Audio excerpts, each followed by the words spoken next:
ममता बनर्जी ने अपने एक भाषण में सीआरपीएफ के ऊपर हमला करने की बात कही।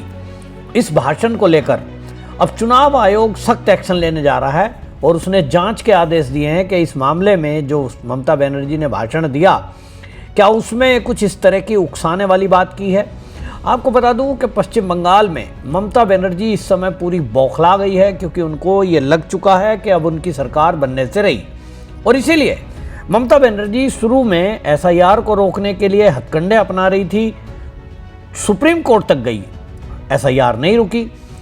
उन्होंने बीएलओ के आत्महत्या का मुद्दा उठाया, वो मुद्दा नहीं चला। फिर उन्होंने कार्यकर्ताओं को धमकाने की कोशिश की भारतीय जनता पार्टी के। तो अब आलम यह है कि बीजेपी के कार्यकर्ताओं ने भी तय कर लिया कि हम टीएमसी के गुंडों का मुकाबला करेंगे और अब डरकर भागने वाली स्थिति नहीं है। तो अब ममता बनर्जी कर क्या रही हैं कि सीआरपीएफ के जो जवानों की ड्यूटियां लगाई गई हैं, जिसमें कि अब ये तय किया है चुनाव आयोग ने कि बूथ में भी ये केंद्रीय फोर्स के जवान रहेंगे और जो लोकल पुलिस है, क्योंकि उनके ऊपर कंप्लेंट है कि वो टीएमसी के साथ मिल जाते हैं, उनको बाहर रखा जाएगा। ममता बनर्जी इस आदेश से बौखला गई कि अब सीआरपीएफ के अगर जवान बूथ के अंदर ड्यूटी देंगे तो जो उनका काडर है, जो ममता बनर्जी की टीएमसी की टीम है, वो क्या करते हैं, वो ये करते हैं कि लोगों को वोट डालने ही नहीं देते थे। बूथ के अंदर भी जहां आड़ रखी जाती है और ईवीएम का बटन खुद कोई भी व्यक्ति अपना खुद का वोट कास्ट करते समय दबाता है।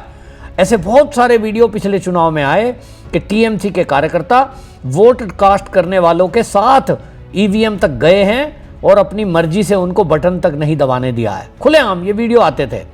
लेकिन अब जब केंद्रीय फोर्स अंदर रहेंगी तो ये ममता बनर्जी के टीएमसी के लोग अब इस काम को नहीं कर पाएंगे। ममता बनर्जी को लगा कि अगर ऐसा हुआ तो वो सीआरपीएफ के जो जवान हैं, जिनकी बूथ के अंदर और बाहर ड्यूटी रहेगी, अब उनको तो किसी बहाने से बाहर निकालना है। तो वो असल में ममता बनर्जी ने क्या किया, एक वहाँ पर दार्जिलिंग का नक्सलबाड़ी में नंद प्रसाद गर्ल स्कूल है, उसके मैदान में एक जनसभा हो रही थी। और अब आप समझिए कि नक्सली बाड़ी नाम से ही आप समझ जाइए किस टाइप के लोग वहाँ आए होंगे। और वो ममता बनर्जी वहाँ भाषण में खुलेआम ये कह रही है कि आपको जो ये केंद्रीय फोर्स आ रही हैं, इनसे डरना नहीं है, इनका मुकाबला करना है। और उन्होंने कह दिया कि आपके रसोई में जो सामान रखा है, उस जो पर्सनल वहाँ पर उपकरण रखे हैं, उनका इस्तेमाल करें। ममता बनर्जी ने कहा कि महिलाओं और लड़कियों से मतदान केंद्र पर वो कहा कि मौजूद रहें और अगर ज़रूरत पड़े तो किसी भी स्थिति से निपटने के लिए घरेलू उपकरणों का इस्तेमाल करें। ये जो शब्द है, ये सीधी धमकी है और वो एक तरह से महिला टीम को अपनी तैयार कर रही हैं। और ममता बनर्जी के साथ में इस तरह के जो कट्टरपंथी लोग हैं, जो घुसपैठिए हैं, उनकी लड़कियाँ, बहुएँ बड़ी संख्या में हैं। एक तरह से आपको बता दूं कि ये नक्सलियों का एक स्टाइल भी है कि वो महिलाओं को और बच्चों को आगे करके केंद्रीय फोर्स पर हमला करते हैं। और अगर केंद्रीय फोर्स उसमें पलटकर हमला करे तो ये विक्टिम कार्ड खेलते हैं और ये कहते हैं देखो जी, महिलाओं पर लाठीचार्ज कर दिया, महिलाओं पे अत्याचार कर दिया, वीडियो शूट करेंगे, फ़ोटो बनाएंगे। जस्ट लाइक कश्मीर में आपने देखा है। कश्मीर में केंद्रीय फोर्स जब भी कभी आतंकवादियों का मुकाबला करते हैं, वहाँ हमने देखा था कि वो जो अलगाववादी लोग हैं वो महिलाओं और बच्चों को आगे कर देते हैं। और अगर पुलिस ने या केंद्रीय फोर्स ने पलटकर कार्रवाई की तो उसकी फ़ोटो शूट की जाती थी कि देखो अत्याचार कर रही है पुलिस और महिलाओं पर और बच्चों पर लाठीचार्ज कर दिया। ममता बनर्जी सोच रही हैं कि यही जो नक्सली स्टाइल है, इसको वो पश्चिम बंगाल में अपनाएंगी ताकि अराजकता पैदा की जा सके और फिर बूथ पर अफरा तफरी मचाई जा सके। ये वो कर रही हैं। लेकिन अब इस वीडियो आने के बाद चुनाव आयोग ने इसको बहुत गंभीरता से लिया है। शुक्रवार को आयोग ने पश्चिम बंगाल के मुख्य निर्वाचन अधिकारी यानी सीईओ को पूरी घटना की रिपोर्ट तलब करने को कहा है और सीईओ ऑफ दार्जिलिंग के जिला निर्वाचन अधिकारी यानी डीईओ को इस वीडियो की प्रामाणिकता की जांच करने का पता लगाने के लिए कह रहे हैं। अब जो लोग वहाँ उस सभा में मौजूद थे वो कह रहे हैं कि बिल्कुल वीडियो असली है और आप समझ रहे हैं अब इसकी जांच होगी और जांच में ये वीडियो सही पाई जाएगी। और अगर ऐसा हुआ तो आपको बता दूं कि ममता बनर्जी का चुनाव भी रद्द हो सकता है। इतनी सख्त सजा भी ना दे पाएं क्योंकि मुख्यमंत्री है, पार्टी की मुखिया है, तो इतना तो तय है कि इनके प्रचार पर 2 दिन 4 दिन 1 हफ्ते की रोक भी लगाई जा सकती है। अब ये चुनाव आयोग तय करेगा कि इसमें करना क्या है, लेकिन पहले प्रथम दृष्टया वीडियो की पुख्ती।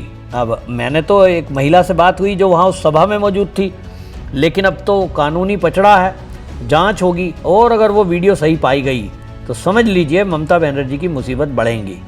इनके ऊपर एफआईआर भी हो सकती है और चुनाव निपट गया। चुनाव के पहले तो इन पर कार्रवाई शायद ना हो, लेकिन चुनाव के बाद निश्चित समझ लीजिए ममता बनर्जी को जेल भी इस मुद्दे पे हो सकती है, क्योंकि आप जवानों को धमका नहीं सकते इस तरह से।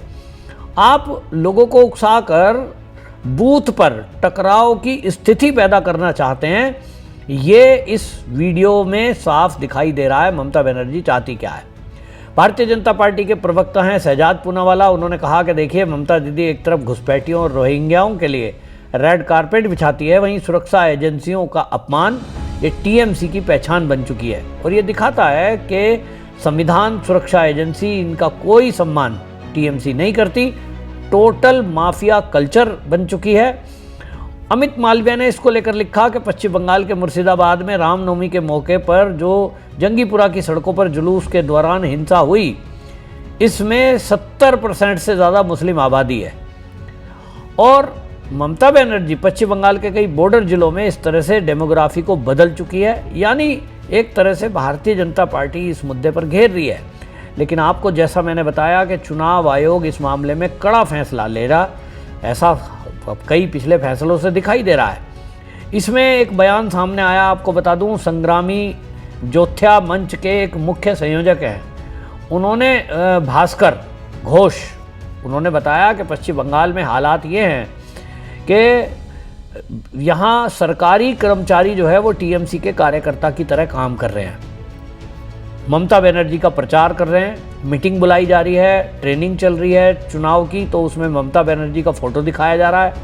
एक व्यक्ति ने अगर उसका जो बूथ लेवल का अधिकारी था उसने बात की कि भाई ये तो नियमों का उल्लंघन है कि आप किसी मुख्यमंत्री का आचार संहिता लगने के बाद चित्र दिखा रहे हैं, तो उसकी पिटाई कर दी। ये खुलेआम हो रहा है। सुनिए आप क्या कहा इन्होंने, जो भास्कर घोष है। आज आए हैं बंगाल का जो कर्मचारी है, जो वोटकर्मी होता है, वोट कंडक्ट तो हम लोग ही करते हैं। पिछले दिन 27 तारीख को यहाँ मेरे बगल में खड़ी हुए सुइकत चटर्जी, वो नोदिया का एक वोटकर्मी है, उनके ऊपर हमला हुआ था। एमसीसी वायोलेशन का एक मुद्दा घटना घटा था वहाँ पे हासखली ब्लॉक में, तो वहाँ के वीडियो के मदद से उनको पीटा गया। उनका अपराध था एमसीसी वोटिंग ट्रेनिंग में मुख्यमंत्री का ऐड दिखाया गया था, तो उन्होंने प्रतिवाद किया उनको, तो उनके ऊपर प्रहार किया गया। हम लोग चाहते हैं कि हासखली वीडियो को सस्पेंड किया जाए और जो लोग इसके साथ जुड़े हुए हैं उनको कड़ी से कड़ी कार्रवाई हो उनके खिलाफ। और बहुत सारा मुद्दा हम लोगों ने उठाया, रिक्वेस्ट किया कमीशन को कि सख्त कड़ी कार्रवाई करने के लिए, तो हम लोगों ने पूरा का पूरा बात रखा।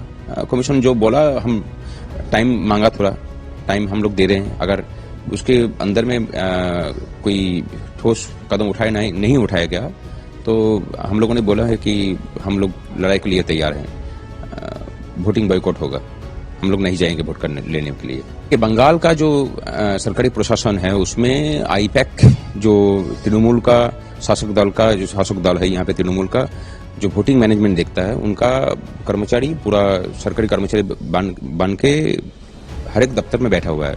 तो ये लोगों ने ना पूरा सरकारी कर्मचारी बन के पूरा वोटिंग को कंट्रोल कर रहा है। निर्वाचन कमीशन के पैरेलल एक कमीशन वहाँ पे चल रहा है। तो हम लोगों ने ये मुद्दा को उठाया और कड़ी से कड़ी कार्रवाई करने के लिए रिक्वेस्ट किया। हासखली का जो वीडियो है उन्होंने भी कमीशन के तरफ कम और शासक दल के तरफ ज्यादा काम किया। तो आपको क्या हाँ रखे हैं कि उनको सस्पेंड करना है और जिन लोगों ने मारपीट किया उन लोगों को भी सस्पेंशन के अंदर लाना है। तो कल रात को उनके घर में कोई दुष्कृति लोग आया था, हम पहचान नहीं पाए, तो उनका वो घर में नहीं था, उनका मम्मी था, तो उनको बोला गया कि आपको लड़के को बोलिए कि पूरा का पूरा जो मुद्दा है उनको ठंडा करने के लिए, नहीं तो उनका जान चला जाएगा। तो हम लोगों ने उनका सिक्योरिटी का भी मांग रखा है और इलेक्शन कमीशन के पास, और बोले कि पुलिस का भूमिका भी ठीक नहीं है, उनको भी उनका वहाँ का जो ओसी है उनके नाम पे भी हम लोगों ने कड़ी आपत्ति जताई है कि उनका भूमिका भी ठीक नहीं है। तो बोले हैं कि पुलिस ऑब्जर्वर को बोला जाएगा एक्शन लेने के लिए। सुना आपने, भास्कर घोष बता रहे हैं कि ये जो सरकारी कर्मचारी हैं ये डर की वजह से समझ लीजिए, या ये टीएमसी में इनके दौरान में भर्ती करे गए हैं इसलिए फेवर करने की बात समझ लीजिए, लेकिन ये टीएमसी के कार्यकर्ताओं की तरह काम कर रहे हैं। ऐसे में निष्पक्ष चुनाव होगा कि नहीं, ये अपने आप में बहुत बड़ा सवाल है। लेकिन चलिए, अब इस तरह की चीज़ें आ रही हैं, चुनाव आयोग सख्त एक्शन ले रहा है जगह जगह, इस पर भी एक्शन होगा। इस बीच आपको ये भी बता दूं कि चुनाव आयोग ने ये पहले ही आदेश दे दिए हैं कि जो केंद्रीय फोर्स है उनके खिलाफ जब इस तरह की चीज़ें सामने आ रही हैं, ममता बनर्जी धमकी दे रही है, तो चुनाव आयोग ने सीधा एक आदेश दे दिया है सभी जिले के जिलाधिकारी और पुलिस के उच्च अधिकारियों को कि सीआरपीएफ या केंद्रीय फोर्स कोई भी होगी वो चुनाव आयोग के निर्देश पे काम करेगी, उसके खिलाफ कोई भी डायरेक्ट एफआईआर नहीं हो सकती, पहले उसमें अधिकारी जांच करेंगे उसके बाद ये एफआईआर नोट हो। यानी ये केंद्रीय फोर्स को प्रोटेक्शन देने का काम चुनाव आयोग ने किया है। दूसरी तरफ वेबकैम लगाने का ऑर्डर हुआ है कि केंद्रीय फोर्सों की जो नियुक्ति रहेगी उनका हर बूथ पर, ये वेस्ट बंगाल में जो ये तैयारी की गई है वहाँ के स्पेशल इलेक्टोरल रोल ऑब्जर्वर जो हैं वो उन्होंने बताया है, गुप्ता जी ने, कि 80,000 प्लस बूथ उन पर सीसीटीवी कैमरा रहेगा। 14,000 से लगभग बूथों पर ये जो पोल के अंदर भी सेंसिटिव है उनमें अंदर वीडियोग्राफी रहेगी, और जो केंद्रीय फोर्स है ऐसी सेंसिटिव जगह पर उनको बॉडी कैम दिया जा रहा है, जिससे जो है वो वीडियो रिकॉर्डिंग रहेगी कि अगर उनके साथ कोई मारपीट या हिंसा की बात करता है तो उस बंदे की पहचान हो सके और ये भी पता लगे कि केंद्रीय फोर्स की गलती है कि नहीं, क्योंकि कोर्ट में झूठे केस भी दर्ज कराए जा सकते हैं, ऐसी खबर जो चुनाव आयोग है इसके पास है। तो यानी पूरी तैयारी ममता बनर्जी के जो हथकंडे हैं उनसे निपटने के लिए चुनाव आयोग एक एक कदम उठा रहा है। तो पूरी तरह से ये तय हो चुका है कि ममता बनर्जी जो भी पैंतरा चलेगी उसका जवाब उसी भाषा में दिया जाएगा। ममता बनर्जी केंद्रीय फोर्स को धमकी दे या कुछ दे, ये तो तय है कि इस बार लोगों को वोट डालने से ममता बनर्जी नहीं रोक सकती, फर्जी वोटर घुसपैठिए वोट नहीं डाल सकते और टीएमसी की गुंडागर्दी नहीं चलेगी। तो ममता बनर्जी का हारना तय हो चुका है। आपकी क्या राय है? कमेंट जरूर लिखें, वीडियो शेयर करें। वंदे मातरम।